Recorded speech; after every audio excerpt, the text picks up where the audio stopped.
the spooky Halloween. Ooh. Ghosts, ghouls, dry bones, spooky.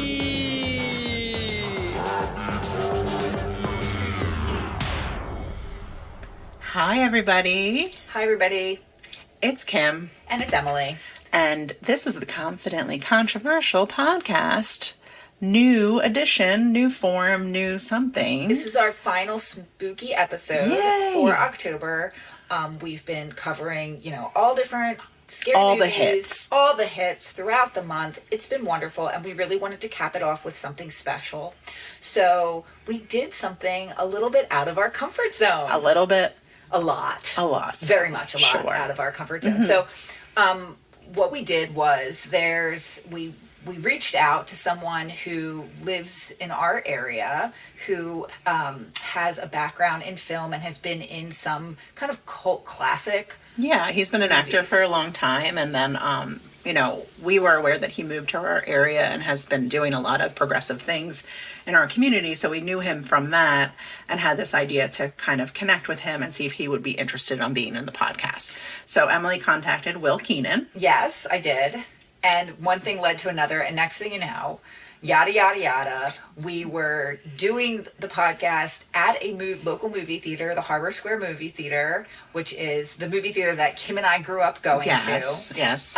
And we were able to do the podcast from there and then watch the movie on the big screen, which was very cool. Yeah, it was really cool. There was a point in this where it's just Emily and I sitting in this movie theater, sitting next to each other in the middle around all these seats, watching this movie, and I'm just like, this is weird that this is our life. Yeah. You know what I mean? Like, we were having a full conversation while we were doing this, that this was like, it was very weird. It was unexpected, and then we had to go and have a drink afterwards because it was a little too much. We couldn't handle it. Yeah. But I will say that it was a very cool experience and something that we're excited to do. However, because it was a first time doing things outside the box that we are used to living in, which is Kim's podcast loft, studio, whatever, that there are some things we just wanted to quick at the top just talk about. So the first thing was that because we did this at a movie theater, and it was the first time with us doing that, so the sound is not amazing. Right. We tried our best, but Will, lucky for us, he brought his 2-year-old daughter. Oh my gosh, she was who awesome. is just the cutest ever. And she sat with us for the interview. And as you can imagine, a 2-year-old on a stage is not sitting still very well. So Will is an extremely attentive father. And oh my gosh, it was so cute. So cute. And he was definitely, chasing her down, but at the same time, just being such a willing participant in our podcast and really trying to answer our questions while he's juggling a 2-year-old that wants to sing and dance and run around. So it was definitely a great experience. It was, and I thought Will was very generous with his time and really interesting stuff. I mean, I think that the conversation went to some interesting places for sure. So yeah, the sound is definitely, just we want to mentally prepare you guys for it, but it's worth the ride. And you can hear it. You can hear the answers to all of the questions we asked Will, and you can hear him talk through the whole thing.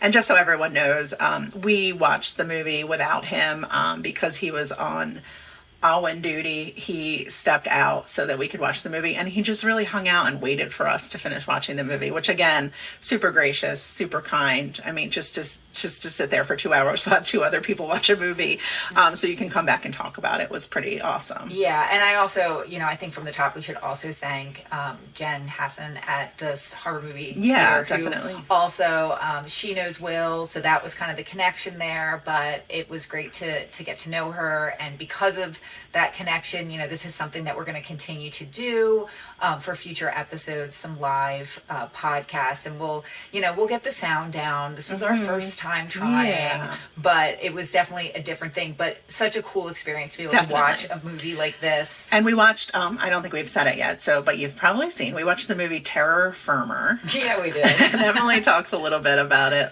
regular format style at the beginning of the episode that we're about to get into. But boy, oh boy. Whew, shoo. This movie.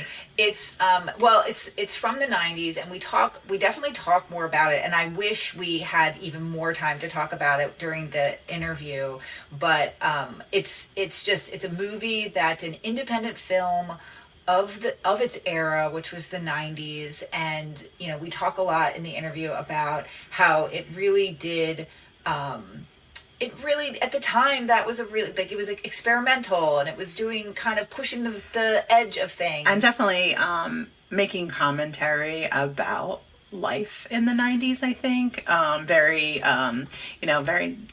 much with a nod to the times. Yeah, I think so. And I also think it was inclusive, and there was some great stuff with it. There's also some questionable stuff. Right. We'll get into that you'll hear us talk a little bit about that. But one of the things that we did just want to mention at the top, because it comes up a lot, and if you're familiar with this movie, it's actually a big part of this film, which has to do with the idea of hermaphrodites and transgender people, which we talk about it a little bit in this, and I do want to just say from the beginning that it's actually, for the time, I would call this pretty progressive. Yes. But it's also of the time. Now. Yeah. Yes, it's also of the time, and that time was definitely very different than the things that we know right now. So what we know now is that hermaphrodites and transgender people are not the same thing. Correct. At all. Yes. Keep in mind, we didn't really have the internet at this time. There wasn't a way to really learn and understand about these things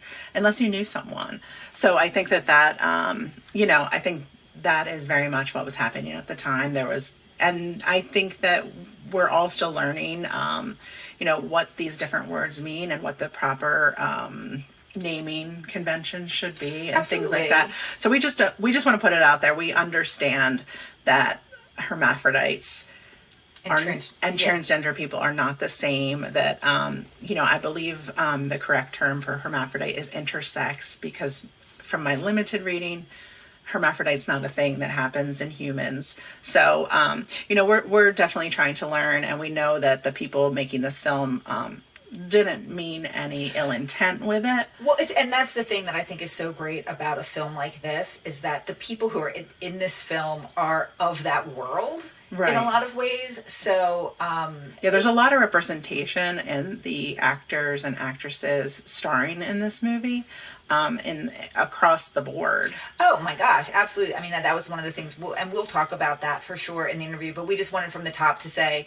we're sorry about the sound. Yes. We want to acknowledge the transgenderness of the whole thing. And we should be doing our research, and everybody should be reading and learning and growing and just being better people. And also, everyone should love Will Keenan. Yeah. Who's an amazing person in general, doing amazing things. And if you're not familiar with the Tromaverse, you should just check it out. I mean, if you love movies, I just think that this is kind of iconic in that in the world of movies and the world of film, and I think a lot of people were inspired by it. A lot of people came out of it. So I think it's important to take a look and definitely check out Will and his work, because he's still doing great things. He is a great person who's just so kind and such a good dad and generous with his time, and just so generous to connect us with the movie theater and everything else. So thank you, Will.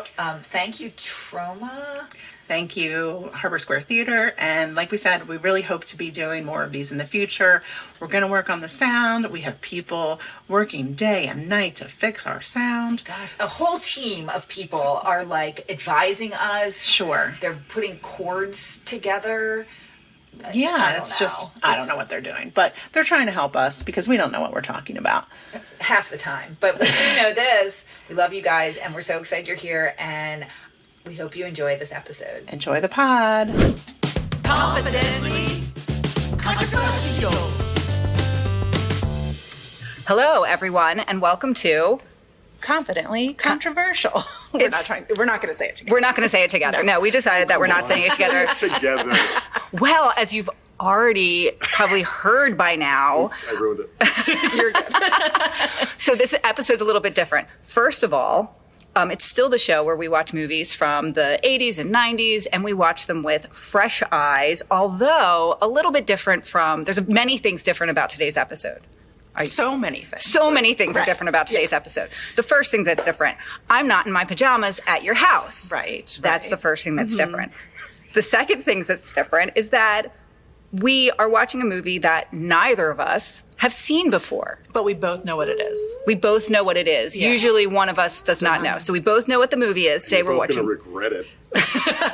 And we have a third person with us today. Actually, third and fourth person. So joining us on our podcast today.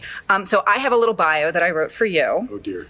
Yes. Now I'm going to read this bio and you're just going to tell me what I got right, what I got wrong, and you're going to correct the record. I love it. Okay. So we have with us today Will Keenan and his cute little daughter. No, I'm just kidding. Will Keenan is wrong. Cute little daughter is absolutely correct. And his cute little daughter, Owen Keenan, is with us as well. So Will is a super compassionate, super action-oriented South Jersey native and change agent who's dedicated his life to serving others. Will is the executive director of St. Bab's Church of All Religions, a community center he founded in honor of his mother, a nurse known as the Mother Teresa of Nursing, which has evolved into the St. Bab's Grand Retreat in Rio Grande, New Jersey. Will is a former digital entertainment executive and starred in the very first fully digital feature film. And most importantly, for this podcast at least, Will is one of the stars of the film that we're about to watch. So what did I get right? What did I get wrong? No lies detected. No lies detected. But what did I forget? What did I miss? I know I missed something because you've done so many things. Yeah, I was a Bollywood producer for a while. Shut up. Is that real? Yeah. What? Okay. For like 4 years on and off, I was over there producing with like the biggest stars in Bollywood. Shah Rukh Khan, Hrithik Roshan, and Malika Sheravat, Shruti Hassan, Shweta Pandit. So there's that. What's your like? What would be your biggest film that you did in Bollywood? Called Rawan, RAWONE. Okay. And it's Shah Rukh Khan, SRK they call him, is like the Tom Cruise times 100 over there. Wow. And that was his first big kind of superhero movie at the time. So we're going back to 2009 or 10 maybe. It was also the biggest budgeted Bollywood movie ever. Wow. That's really awesome. Yeah. So, but everything else was correct? Everything else was correct. Okay, good. Star of the first fully digital feature film and What star was of the it? very last black and white anamorphic widescreen musical feature shot on film, The Ghastly Love of Johnny X. Because no one else is going to do a full-length feature in black and white film. But that one sounds cool. So what was the first fully digital feature film? It was called Love God. We shot it in 1996. Okay. And yeah, it's the first fully digital feature. And it was a really reputable independent film production company at the time called Good Machine. Ted Hope, James Seamus. I was an intern at Good Machine in college. Really? Yes. Okay, so college, what years were this? I went to University of the Arts from 1997, graduated in 2001. So in 2000, yeah, it was probably 2000 fall that I did my internship up there. Okay. Yeah, and yeah. That was when it was on like Houston. Yes. Yeah, so Anthony Bregman. Look at this. Okay. Who started out years ago, the early mid-90s, as Ted Hope's assistant. Okay. This was his first movie he produced after becoming Ted Hope's assistant. And Sony at the time just lent Good Machine the first digital beta camera. And they're like, can you guys test this for us? Okay. And Anthony Bregman was like, we'll do more than that. We're going to make a whole feature with it. And they took this crazy script called Love God. And they, not only the first fully digital feature film, but it's got like over 2,000 cuts in the movie, and hundreds of music cues. It's also like it's also considered a quote unquote cult classic, but very hard to find. Wow. So what year was this? We shot it in '96. Okay. And then it premiered at Sundance in '97, I think. Yeah. That's awesome. So I probably saw it. They probably had the poster of it somewhere when I was there, just a lowly intern, And making. now look at you. Look at me now. Right. Wow. Look at me now. That's amazing, though. Good Machine. I have not heard that in forever. So let's talk about, before we get into this movie, because I got to say, we've been warned so much about this movie. I know. I can't wait to see it and to talk about it. The words that were just said were fluids and chunks. Chunks and fluids. Yes. It's one of those movies with a lot of chunks and fluids. Yes. As there are. In so many movies that we see. So much chunks and fluids. Yeah. So, Well, first of all, I apologize in advance. I mean, when you guys were talking about doing this, and I was like, oh, yeah, cool. What movies would be appropriate for the Halloween? I was like, well, take a look. But, and then I think it was down to Chock or Terra Firma. And when you guys picked Terra Firma, I was like, oh man, I really thought we were going to be friends, because and this is true. I mean, I've known people for years, and then they see one of these, actually just the Troma movies I did, and I only did 2, Romeo and Juliet and Terra Firma. They'll see it like after 5-6 years of knowing me, thinking I'm a great guy, and then like the relation, I'm right here, baby. Daddy's talking about himself. All right, can you give Daddy a little, you guys still the spotlight? No, of course not. You're the star now. So people fully judge you for this. Yeah, I mean, just like they do. I played the fake white Michael Jackson on Law & Order SVU, and family members looked at me differently after that. I guess I'm just a really good actor, and they think, well, there's got to be some of that in him if he can play it so convincingly. That's weird. I feel like that's broke my heart too. Yeah. So you really feel like it created a divide that was unrepairable. Well, there was just a distance. A barrier. That was me. That was not my daughter. That was me. Whoa. That was impressive. Yeah, and I don't know if, I mean, you guys tell me after you see it, right? If we're like, no, we're good. The podcast's over. We're done. Well, that, or just like, you're just kind of like, you think I'm crazy, or, you're a little intimidated that, wow, that guy's really sick. He must be really sick and twisted. He acts so normal, but he must be really sick and twisted.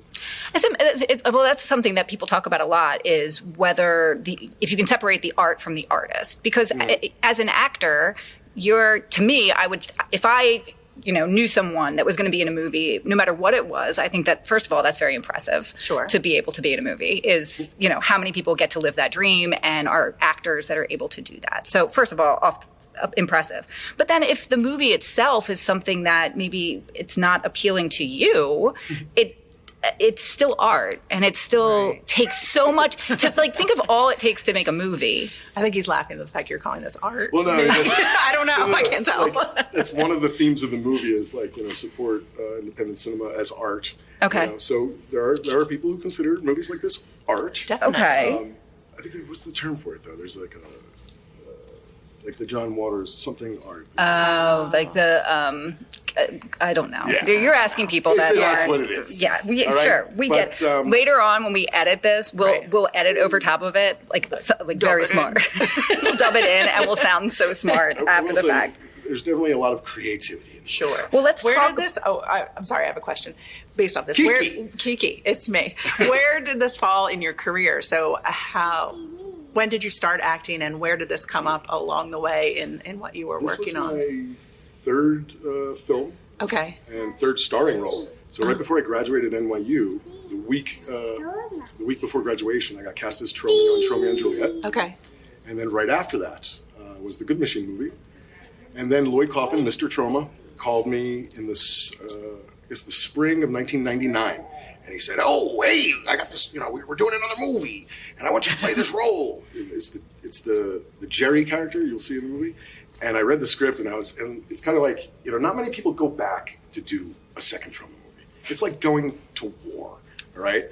And, people don't go back for a second movie. Now, the lead actors are treated a little differently. We're never screamed at, There's a companion documentary that goes along with this movie called Farts of Darkness, which you should really watch, because then you'll get a sense of what it's like to work on a Troma movie. Uh-huh. So I wasn't planning on doing another one. And then he offered me the role, and I read the script, and I was like, oh, dear. And I said, you know what? Okay, fine, I'll do it if I get to be behind the scenes. I want to be a producer. I want to learn as much as I could behind the camera. And I want to play the other lead role, but I want to regender it as a hermaphrodite. Interesting. The cinema's first hermaphrodite serial killer. Are these spoilers? And Lloyd was like, what? What are you talking about? You're crazy. And I was like, well, it's only, I kind of got, this is my third starring role. I probably had a bit of an ego by this point. Sure. Yes, you have the key to my heart. Aww. And so, I regendered because, I guess it was 2 years out of NYU, and I had taken this women's studies class just to meet chicks. No, I'm just kidding. No, I mean, I had two older sisters and a mother, and my father wasn't around, so I was like, really still trying to figure out how to talk to women. Sure. Like, did they teach you in that movie? Well, in that class? Did you do it? well, no, got a lot of dates. No, I'm just kidding. One of the things that really stuck with me 2 years after taking that class was there was this whole section about hermaphrodites. And in the West, when someone is born with, there's 4 different kinds. Hermaphrodite, mermaphrodite, true merms, and true firms. 2 that lean more towards the female, but only 1 that can procreate. 2 that lean more towards the male, but only 1 that can procreate. Sure. And but in the West, this isn't done in the East, unless you ask for it, or even in Europe. In the West, like North America especially, if a hermaphrodite or a firm, a true merm, or a true firm is born, immediately the doctors are like, what do you want it to be, a boy or a girl? Even if it leans female. Well, they talk a lot about that nowadays because in the West, like you said, that is the culture here. Yeah. And they do make a choice. And it's without the child's consent that they're making that choice. And then ultimately there's a lot of awful stories of children growing up. And then, it's not a good So that's the crux scene. of this movie. I thought that was a very strong motivation for the character that I was like completely changing. That it was a child that was born as a hermaphrodite, but leaning more towards male. But the father chose female because he wanted to abuse her. Oh. The father being played by Confidently controversial. the father being played by Ron Jeremy. Oh, no way. Wow. Mm-hmm. Oh, no. Also confidently controversial. Very confident. So it ended up being like the cinema's first hermaphrodite serial killer. Okay. At the very end of the movie, you'll see this kind of PSA, public service announcement, by the South Park boys, Trey and Matt, whose first movie, Cannibal the Musical, was distributed by Troma, and we all used to hang out in the late 90s, where they don't know what bathroom to use because they're hermaphrodites. And this was during the whole... Remember the bathroom discussion? That's the trans discussion. Remember the whole bathroom? Sure. It's still going on. Yeah. So I think, in a way, it was ahead of its time. Yeah, well, I'm going to be excited to watch that, I think, because that is such a huge conversation that's going on right now. Yeah. So I used to say cinema's first hermaphrodite serial killer. Now I say cinema's first trans serial killer. That's very interesting. Well, let's talk we always give like a little overview of the movie. So I want to take a step back and just talk about the movie itself. So Terra Firma, it's 1999, directed by Lloyd Kaufman. Like you said, one of the daddies of daddy. That's a terrible thing to say. Who are you? I think they used to call it schlock. Well, I wrote down schlock cinema, and that I had to look it up. Like, what is schlock cinema? And it's cheesy horror comedy, right? Is that right? Yeah. It's the craziest fluids and chunks under the guise of comedy. Nice. Fluids and chunks, noted once again. So it's deliberately low budget. It's self-aware. It embraces its status as a cult classic with kind of over-the-top gore, dark humor, and just like a very satirical take on filmmaking. So it's funny, as I was reading through some of this stuff, the note that I made to myself was, this movie might be my spirit animal. And I'm going to say that before I watch the movie. Because like I said, I feel like Will has been warning us about this movie since we suggested it to watch. Where we are right now is at Harbor Square Theater, which has been so generous to allow us to come here and record our podcast and to watch the movie here. So Jen Hassan, who runs the theater here, she has been warning us. And so, but in reading this, I am actually really excited to watch this movie. Do a lot of people warn people about you? They do. Is that why? I mean, you're my best friend, so, do you warn people about me? My mom's always let me hang out with you. She's always been okay with it. I don't know. When I dropped that dog recently, your mom looked at me. I dropped a puppy not too long ago. It dropped. I was holding... Okay, this is what happened. I'm going to rehash this story. So I was at a party. Kim's younger sister got a puppy. It was really cute. Now, I have cats at home. And when you're holding a cat, the cat just like, blick, and like it just jumps out of your arms. So the dog was obviously ready to be put down. So I just went, bleep, thinking Not that the put down. Let to the ground. Let to the ground. Then you had to put him down. And I literally went like that, and the dog fell out of my hands, and he hit its face. He was fine. It's a she. It's a she. She is fine. But your mom was there, and your mom looked at me like I was just an awful person. My mom's very judgmental. It's fine. That's her way. Yes. So it's funny on the parent. So as I was researching this, I always look at IMDb, and they have their little parents guide where it says like all the things. Yeah. So it had all red. Oh. All red for all categories, except for one the one category that was orange had to do with alcohol, drugs, and smoking. So at There's least, not much of that in there. at least, yeah. Lloyd's like, no, we don't want smoking in the movie. Kids will start smoking. We don't want that. Right. So We're okay if they're serial killers, but no smoking, please. no smoking, please. So the story revolves around the chaotic and absurd production of a low-budget horror movie titled Terror Firmer, and it's plagued by accidents. There's mishaps, bizarre occurrences, and apparently there's a penis monster, Kim, just to spoiler alert. Is that your spirit animal? No, that is not. But we're very pro-penis on this show, so it's fine. The movie's narrated by a blind director named Larry Benjamin, who's played by Lloyd Kaufman, who leads a motley crew of eccentric filmmakers. And then there's a serial killer known as the Bleeder, and that person begins stalking the film set, and there's an added element of horror and suspense. So there's a lot going on in this movie. Yeah, we say that every time we watch a movie. Like, we've never seen one before. We're like, lots happens in movies. And hijinks ensue. Right. And then a penis monster, yada, yada, yada, over with. The end. So going back to some questions for you, Will, and I know, Awen, you're going to have to, I don't know if you can answer these questions, Awen, but when was the last time you saw this movie? Not too long ago. It was June, because they were having a Will Keenan retrospective in at Theater N in Wilmington, Delaware. And they played this one. And I watched it for the first time in like 20 years. Wow. I was like, wow. Look at me. I'm in trouble. Good thing I'm an old dad. Maybe I'll be dead before you see these things. Oh, she'll be so proud. She'll be like, that's God, my no. dad. God. I remember, so she's 2 years old. I'm 50, because I just turned 50. But Congratulations. I have 5 nieces and nephews who are now in their early mid-20s. Oh. And when they were her age, so 20 years ago. Sure. I was like, oh my God, someday they're going to Google me. Right. Because right now I'm super uncle, Yeah. And they haven't talked to me for a while either. Oh, really? Oh, no. Oh, no. Just doing their own thing, I suppose. So, well, that's what I have nieces who are all about that age as well, and I feel like they just go They don't off. listen to the podcast. They don't. They're off doing their thing, living their lives. One of my nieces is an actress. She does musical theater. Oh, yeah? So they're all out there doing their thing. Nice. But yeah, so tell me, what do you remember most about this film? Like when you go back in your head to when you were, young, budding film star, what do you remember about the filming of this movie? One that, this was a daily thing for me on this movie, from development, pre-production, production, post, and post. Well, post we were broken up. So Lloyd has one of these rules on set. First, safety to humans, safety to people's property, and then third, make a good movie. But also, no relationships on the set. Oh. Because, especially with I learned this in NYU, with lead actors, it's like if there's chemistry, if you're a romantic lead, if there's chemistry, don't hook up until after the theater show is done or after the thing's done, because then it ruins the chemistry. And it's like, what? There was a light in their eyes before. What happened? Mm-hmm. Now they're just pissed off at each other.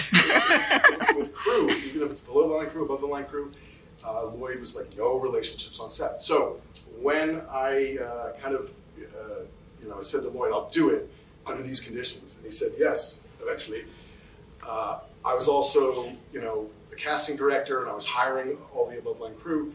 And my girlfriend at the time was she was very, very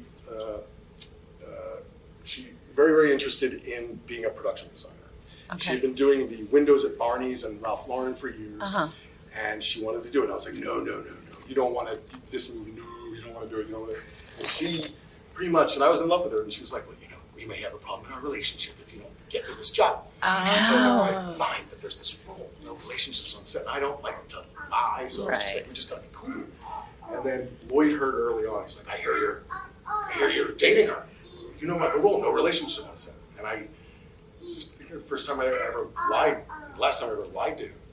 But going through that movie where there's sex scenes and just the extreme nature of the story and the script and what she had to do, it ruined our relationship. But every day I was feeling the heat from our relationship, so amidst all the other stuff I was having to worry about, there was that. Right. Wow. Something else I remember is, and I still have nightmares about this.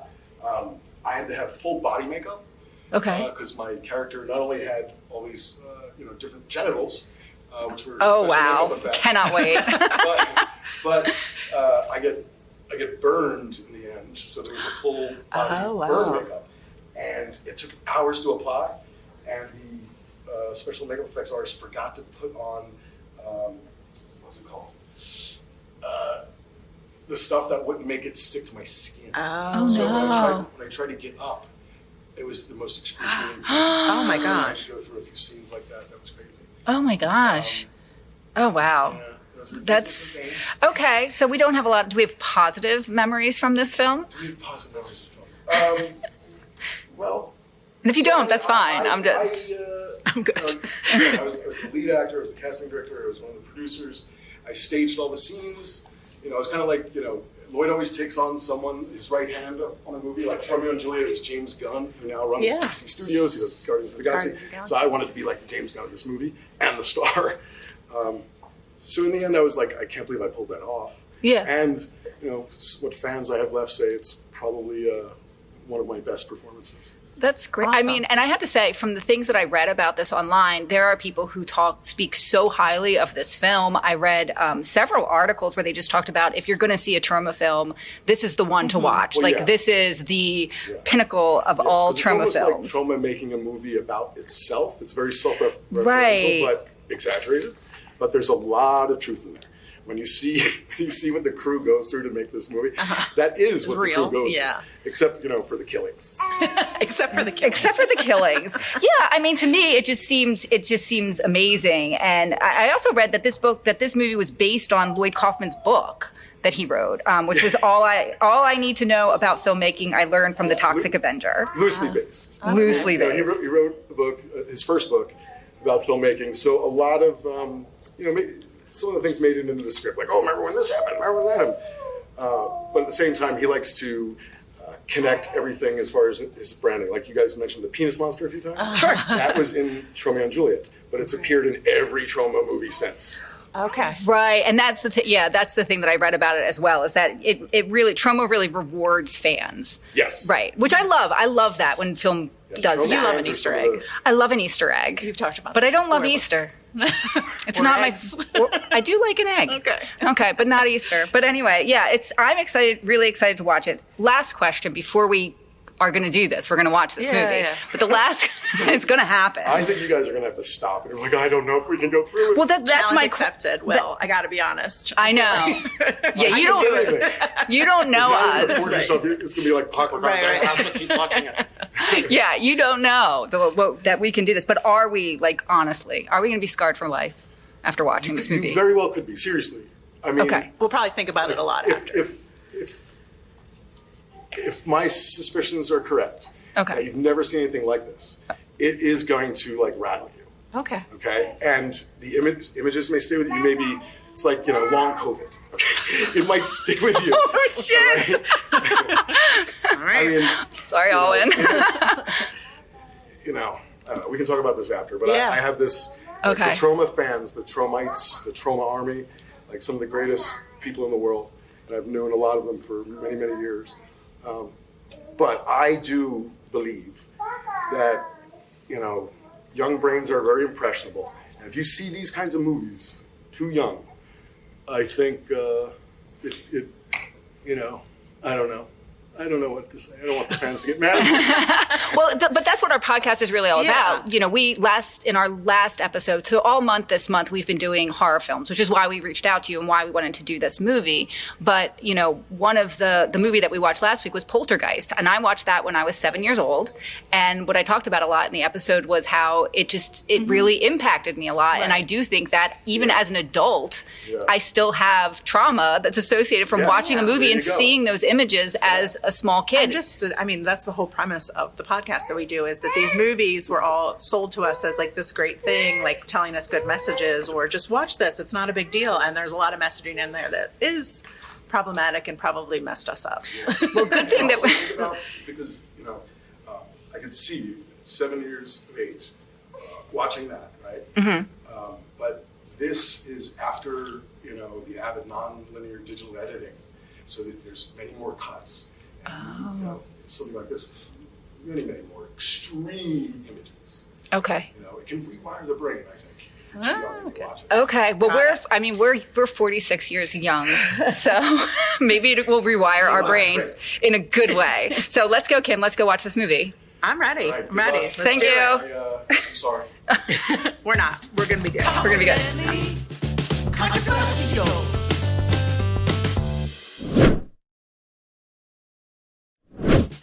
Confidently controversial. All right. Well, we're back, and I've got to tell you, I'm a little traumatized. Oh my God. Did you come up with that word? I did. I have to say, I thought it was hysterical. It's very funny. It's very, very funny. Like the humor in it is enjoyable. Like I laughed a lot. I laughed a lot. Oh my Especially God. about the pickles, the early pickle jokes. The pickle scene in like when it was like a Seinfeld reference. Right. That Sounds was like music. yeah, that was extraordinary. That was a high point for sure.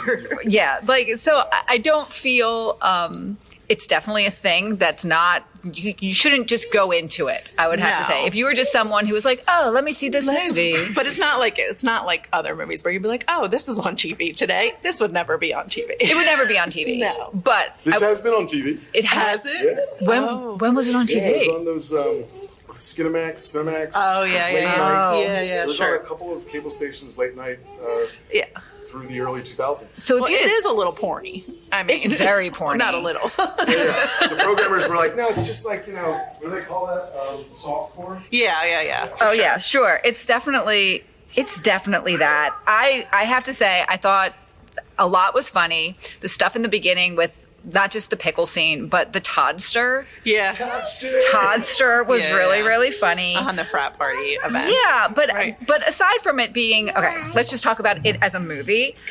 And even like the experience of filming it. One of the things I thought about while watching it was that it seems like a lot of the people in this movie are all about the same age. So you guys, it seems like it was probably fun shooting this movie. Yeah. The thing about Troma movies is that when Lloyd announces he's doing one, he has so many fans of that generation. Okay. Each generation they'll be of that young generation, and then they all want to work on it. So they'll come out from Kansas just to sleep on the floor and eat cheese sandwiches every day. Cool. Wow. For no money. But that struck me. Like I could definitely tell. It just seemed like everybody was about the same age group. So it was probably I was fun. the casting director, and most of the cast, like everyone who had a line, I had cast from everyone who was at that time considered a Lower East Side, East Village like star. Okay. Yeah, so Mario Diaz, Theo Kogan from the Luna Chicks. Who were they in Jackie the movie? Beat. Who were they in the movie? Or you don't remember? Yeah. Okay, it's fine. You It's showed me fine. the Wait, you don't know this movie? You don't know. All the East Village kind of, cool guys. downtown, Oh, do you want to love everyone? sing? Yeah. Can we hear you sing? You had a cookie out there, didn't you? Oh, well, there that'll you do go. it. There you My go. mother used to say, "Oh, he's all sugared up now." I get it. So seeing all the people. The other thing that I thought about a lot was from the 90s. Like I went to film school back in that time. You had to make a film or be on TV. There was no YouTube. Right. There was right, no TikTok. There was nothing Right. like that. So it was kind of like you're either making a feature length film or that's it, right? Yeah. So and that was, you made films a feature length as your calling card, yeah. And shorts. It was only. Oh man. Wait, there's a little girl who's gonna fall off the side of the stage. She's pushing her luck. She's pushing her Stopped in luck. the '90s where a short film could be your calling card. Oh yeah. Remember back in the day where like a short reels. film opening at Sundance, you could get a free picture deal. Oh, sure. And all that stuff stopped. Sure. And then when I started producing years later, when YouTube was around, people would pitch me these scripts and stuff. And because I had been done so many indie films by that point, and they take years of your life. Sure. You beg, borrow, and steal money, and usually you never make anything back. Right. And then what I learned was that each movie you make that isn't a commercial success, and that could just be $1 profitability, or a critical success, it actually hurts your career.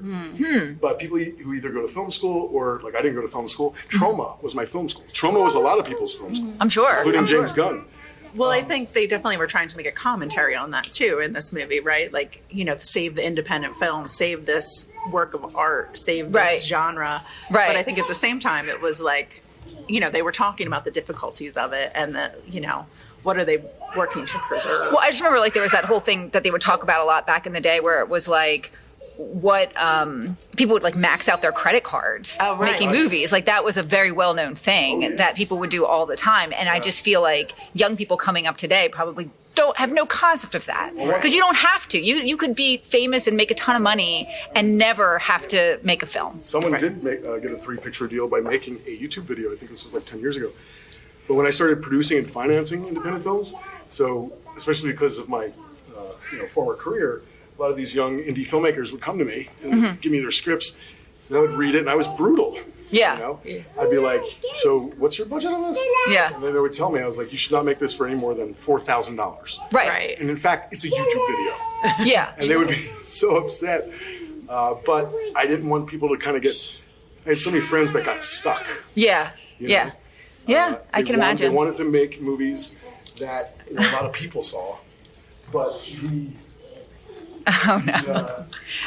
It's okay. Like you were talking about the need to just make a movie, because once you catch that bug, oh yeah, it's like, you don't care. Okay, I'll make it for $4,000. Yeah, but I'll just need to make something. When, to be a success, I think as a filmmaker, you have to be really kind of picky about what you're going to spend years of your life on. Yeah, because it can work against you.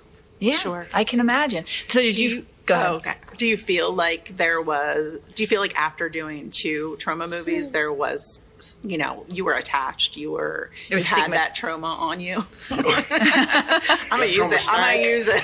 Yeah, absolutely. I used to say it was like almost like having a porn career, whereas it opened up some doors for me, but it slammed other ones shut. Right. So, my first one we shot it in 1995, Tromeo, and then this one in 98, I think the summer of 98. Okay. Yeah, because it came out in 99, so that makes sense. Yeah. And then I had to work really, really hard to just legitimize myself in the reputable independent film industry. Because back in the day, they used to have signs at SAG, "Do not work with Troma." Oh my gosh. I was, like I said, my first Troma movie, I was graduating, and remember it was the week before, and me and my friends were sitting around. So what are we going to do after school? I was like, I was doing theater. I was in love with performance art, dance, theater in a black box. And I said, you know what? This is fulfilling. If I never make a dime for the rest of my life, I could just do this. And then my friends, they had Backstage magazine. It's now online. But, and they're like, oh my God, Troma's casting Romeo and Juliet. Right. I'm like, what's that? Because I had no idea. I was climbing trees while these guys were watching these movies. Right. And we all went down to audition. And I got the role. And then I caught the bug. I definitely caught the film bug. But like I said, it took a lot of work too, because I did get branded Tromeo, and he only does that kind of stuff. Right, right. But then I also wonder, again, in today's world, I can't see something like that. It would have been a completely different thing, I think, if it had been today. They also kind of nod to it in the beginning when they talk about, it's funny because they read a list of the people that have made it out of Troma films or have had a career, and they kind of check it off, like Kevin Costner, Samuel L. Jackson, and it's funny because if you go online, like that's what you get first thing. It's like this person, this person, this person. Right. And there's also that running theme of, part of the serial killer, he likes, or she, likes popular directors. Right. I love the movie Ghost, love Titanic, Spielberg, right. Exactly, Spielberg. Which is, it's interesting. I mean, I felt like it's a fun movie for what it is. Wow. I mean, it's not something that I think. So what did you're going to hell? Yeah, probably. I mean, there were parts where there was a lot of blood, fluids and chunks. But I will say the grossest part to me was Jennifer's mom. Oh yeah, gross. Snot. I can't do snot. That was gross. Yeah. No, and the poop. There was poop. Well, yeah, there was poop. Parts. A lot of that. But I mean, I feel like we were laughing throughout the entire day. Right. But I also think we were very much mentally prepared to go into it. Yes. So we knew so I what did we my were job. getting. You You did did. your job. Yeah, yeah, we yeah. knew what we were getting ourselves into, and so therefore it was kind of fun. Right. We were also by ourselves in a theater, so, Yeah. we were protected. Yeah, Absolutely. I've seen this with packed Crowds. audiences, and it's. Yeah, I'm sure it it's gets really good. loud and rowdy, right? Oh, when yeah. people are watching it together. Yeah. But I can it- see It's the only time white people scream at the screen. Right. But you said it has, so this movie has a cult following. Oh yeah. Okay. So the people who, because I can tell like the lines from it. I mean, I'm sure people know every single thing throughout. And I feel like it was very of, like, the fact that it was in the late 90s, it's very of that time, because there's references to South Park, there's references to, obviously, Titanic and things that are going on at that time. So it definitely, like, grounds it in the late 90s. And it looks like the 90s. Yeah, I mean, yeah, the I people, loved yeah. that part of it. The Yeah. 90s of it all was just the chunky heels. It just, I loved it. The little barrettes. I mean, Right, it was right, right. very of that time. Grunge. References to all of Troma movies. Yeah. Which I liked as well. Now, here's my question. So, the director of the movie is actually the director in the movie. Mm-hmm. What's the difference between his character, aside from the blindness, and how he actually is? Because like you referenced earlier when we were talking, you said there's a lot of yelling. So, No, there's no difference. There's no difference. He's probably the only, because it is a self-referential movie. They say it's Troma making a movie about trauma. But I say like exaggerated and so forth, but not his character. The only difference was that he's blind. But please watch, and your audience, your listeners, watch if you get the Blu-ray of Terra Firma or the DVD, or I'm sure it's on Troma now. They have their own streaming service. There's a companion documentary called Farts of Darkness. Okay. And you watch that and you're like, wow, Lloyd's actually, quote unquote, worse than Larry Benjamin. Oh, More really? intense. Okay. So, does he have a bad reputation? No, As, people, do people like him? when you meet him in person, he's the nicest guy in the world. Okay. And he gives, he makes everyone a star. Like, he could meet you, one day and you walk into a room next day and be like, oh my God, look, it's Emily, everybody, Emily! Well, I love that. And I learned that from him. I learned so much from him. All of us that do work with Troma. It was like our school. But because, I guess, of the kinds of movies he was making, starting with Toxic Avenger especially, and, trying to continue to make movies. I mean, this movie was $300,000 budget. Troma was $300,000. It doesn't matter what decade it is. It's always $300,000 budget. And he always brings it in. But everyone's working for free because it's mostly fans. Yeah. But to pull off what his visions, and he writes a script with somebody, and then it changes like every day through the shooting, so he often jokes that during a shoot the pizza guy could come in, and if he has a good idea, it's going in. Well, you said earlier that you had the idea for it to be hermaphrodite. Yeah. That was hard for him in the beginning. Okay, but I can he imagine is that very changed the collaborative. entire, because that's through the entire movie that they're playing into that with the person who's killing people is covering their face. Yeah. So, I mean, that I can imagine that changes everything. And for him to listen and to your idea as a young person, it probably felt pretty good. But the funny thing is that ultimately what we said at the end was, at the very end of the day, at the very end of the movie, it's ultimately a love story. Jerry. like all Lloyd's movies. As long as we make it a love story, that's funny. We can get away with anything. But to pull off what he does, because a lot of it's dangerous, and to all that, and they're not the highest end, especially Sure. effects and so forth. But to pull that off for $300,000, and it usually takes a month to shoot, Wow. a month or two It's not a long time. for pre-production, and then so he takes his time, but everyone's kind of working for nothing, and so forth, and he locks down his locations with friends and so forth and so on. So he has to be, in my opinion, he has to be a dictator. Yeah. Or someone's going to get hurt. Yeah. Or something's going to go wrong. And one of the things that he has this sixth sense about him, Lloyd Kaufman, where he would, during pre-production, we'd be like, Lloyd, we want to do it this way. Isn't this great? Isn't this great? He'd be like, no, this is going to happen. And he would bring up something like, Lloyd, why would you think that? There's no way that's going to, and inevitably it would happen. Because he's seen it all, done it all. He's experienced. Yeah. That's interesting. So when he walks on set, the first thing he does when he walks on set is make someone cry on purpose. He gets out of the car. And the first PA who was been there for a month on pre-production, hasn't even met Lloyd Right. yet. Super Goes up excited. to him and he'll just make him cry. Because Lloyd says that sends a message out to the set. Everyone's got to be on their toes. Right. Well, it's like the green M&M story with Van Halen. Oh, right. If you don't get the green M&Ms right, then the whole thing They don't is know going that the set They is don't gonna know be that the set's safe. going to be Yeah. safe. Yeah. I mean, I think honestly, I mean, I enjoyed it very, very much. I enjoyed the self-affirming rape scene and how they Brought it back around. They brought it back around.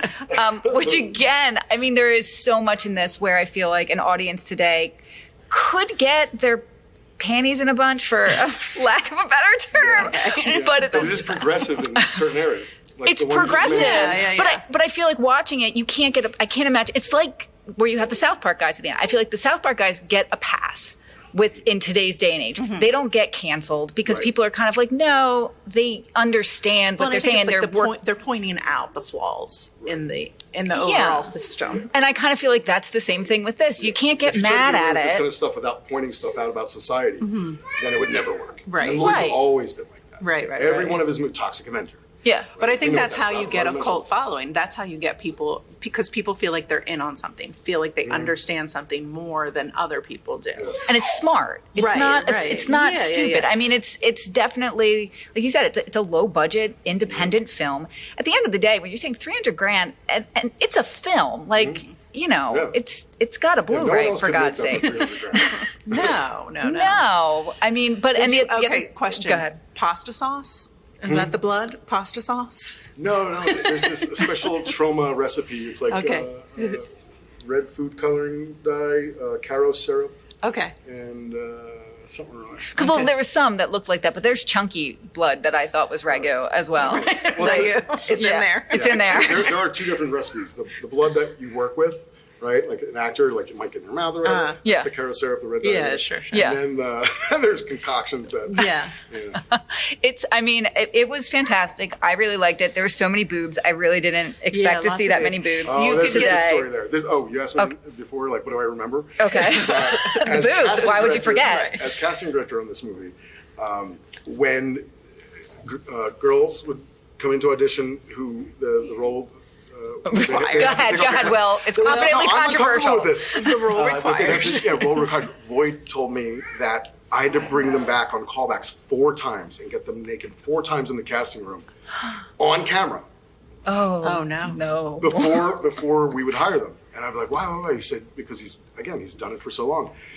Because you'd have girls who would say that they would do it, maybe just do it in the casting room, and then show up to on the day of the set. And Right. do it.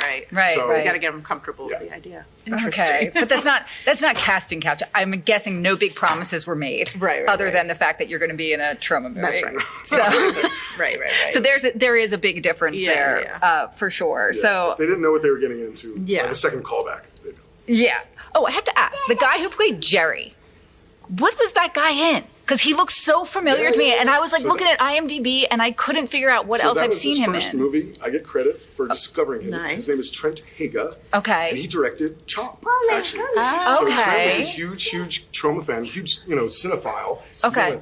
He walked into the casting office one day, and I wanted to play. I regendered the one role. Yeah. And they wanted me to play the Jerry role, the big Troma fan. Oh, that was Right? going to be So the. Trent Oh, walks in okay. and he came. He was an internet technician kind of guy, and he had a great job. Okay. And he came in for an audition once during his lunch break. He's like, "Look, I just want to die in a Troma movie. Just kill me in a Troma." And he just started rattling off, and I was like, "Oh my god, this is Jerry. Right, This right. is Jerry." Yeah. And then I started to promote that idea. And once he realized, like, I was trying to groom him for one of the lead roles, he went along for the ride. Mm-hmm. It was something else that I had to convince Lloyd to do. Okay. Because Lloyd was like, he looks like a strung-out heroin Steve Buscemi. What are you talking Well, about? Steve Buscemi, I definitely saw that But, for sure. but that, if you look up Trent on IMDb now, so that's... Well, he has 7 credits. He and definitely then has credits, The yeah. next movie, Cis and Toxie 4, or Toxic Avenger 4, Cis and Toxie, he was the James Gunn of that movie. Okay. And then he became a really, well-known and amazing writer. I produced something that he wrote. He's written a lot, the Lifetime movies and so forth and so on. Oh, good for him. Yeah, but the movies he directs, oftentimes he doesn't write. And I was like, why? Because Chop was something he didn't write. I rewrote all my lines, but he directed. I was like, how come you're not going to do a pass? Like, why are you directing something you didn't write? He's like, because the scripts I write are worth money. I sell those. I really like this. It gives another writer, a shot. So Trent Haga is like probably a bigger deal in the cult world than I am. Really? Interesting. I know I've seen him in something. Like the second I saw him on he's screen, also, so I'm sure I've watched something. Mr. Bunny Kill Kill. He's been in a bunch. I know. I don't even know what it is, but right when I saw his face, I'm like, I know that guy. Right, He's in right. something. Okay, my last comment that I have to say is you really gave a lot of Tim Curry in your performance. I felt the it. same, too. It was great. I appreciated it, but was there homage No. there? Oh, No. and this is I never saw a it. sore subject. Sore subject. I only It's just not saw. sort of- No, Everyone come up. says that, like, Yeah. are you just doing your Tim Curry? Okay. And I was like, fuck. Because I never even saw it. I only just saw Rocky Horror Picture Show last year, so maybe that's why it's fresh in my brain. But interesting. I don't think it would have been bad. similarities. I mean, how could curly hair, dark hair? Yeah, there's a Transvestite. similar looking. Well, I no, feel like when similar people looking. pointed out, there'd be like, Jerry, why, Jerry? And then they would show me a clip, and I was like, oh, I could see. Right. Yeah. Besides the look, which I didn't have any control over the way I looked. Sure. But when I changed the character and started becoming, the Right. yeah, I wish I could say yes. Right. Okay. Because It's not a bad thing. I Yeah, just no, felt I like think it it's was a great cool. thing. Yeah. Okay, and then my last question, and I don't know if you have any other questions, was Ron Jeremy. A pleasure to work with. So, I'm trying to think, was he in Tromeo? So he was part of the Troma, Family. stable, just like Lemmy from Motorhead. Oh yeah. And Ron, after I did Terra Firma and Tromeo, I think Ron, I don't know. Maybe Ron was not in Tromeo.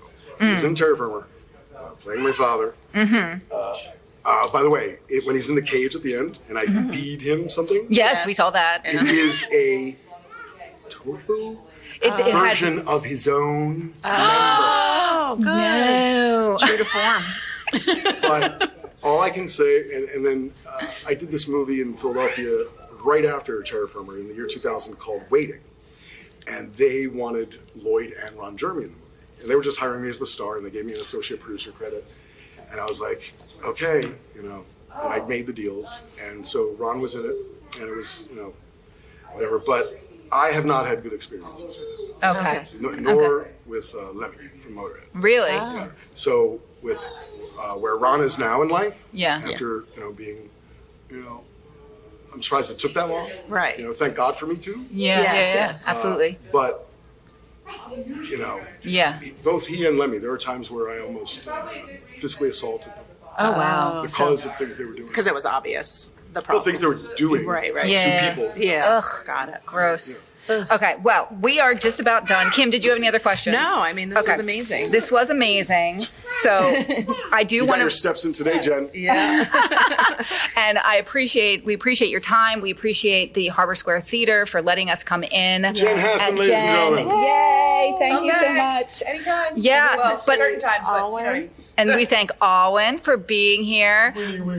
But the last thing we always do on our show is that we have something called the Spader time. So we love James Spader and how many people who doesn't, right? So how We like him for problematic reasons, but it's okay. it's okay. But so how people connect like Kevin Bacon, we like to connect James Spader to every movie that we see. So we're going to connect you, Will, to James Spader right now. Okay, that's good. So we got, degrees? well, I did it in 4. Not So bad. that's not bad. That's really not bad for a movie. So I got Will.